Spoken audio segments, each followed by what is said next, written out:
طلیحہ بن خویلد اس نام کا ایک بندہ گزرا ہے،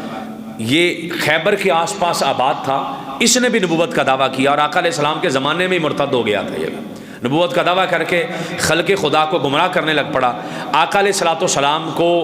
بھی اس نے استغفر اللہ معاذ اللہ اس نے نبوت کا دعویٰ کیا اور اس نے نبی پاک کے پاس بھی خط بھیج دیا کہ میرا کلمہ پڑھیں۔ آقا علیہ السلام کے زمانے میں اس نے نبوت کا دعویٰ کر دیا، اپنے بھائی کو بھیجا کہ جاؤ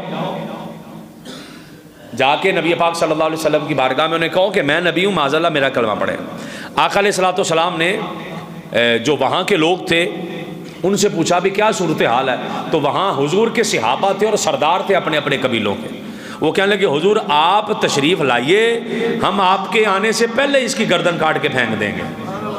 آپ تشریف لائیے ہم آپ کے آنے سے پہلے گردن اس کی کاٹ کے رکھ دیں گے۔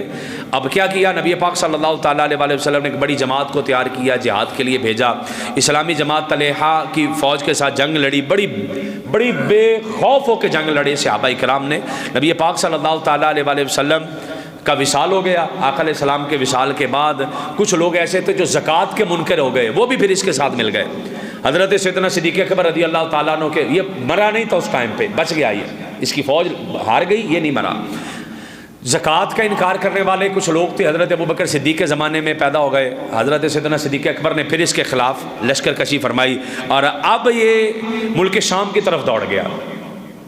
ملک شام کی طرف دوڑ گیا۔ پھر اس سے پتہ چلا جب ملک شام کی طرف دوڑا تو اس نے دیکھے حالات اور اسباب دیکھے اور آقا علیہ السلام کے معجزات لوگوں سے سنے، تو اس سے پتہ چل گیا کہ میں نے جو کیا نا، میں نے تو بہت غلط کیا، میری تو معافی کی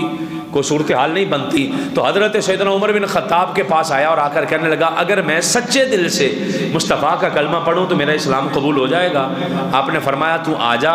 تو کلمہ پڑھ آ کے اور پچھلے سارے گناہوں کا اظہار کر کے اس سے معافی مانگ۔ اس نے معافی مانگی اور جنگ قادسیہ کے اندر جا کر یہ پھر مسلمانوں کے ساتھ مل کر کافروں سے لڑا تھا۔ اس نے بھی نبوت کا دعویٰ کیا تھا لیکن بعد میں اس نے توبہ کر لی۔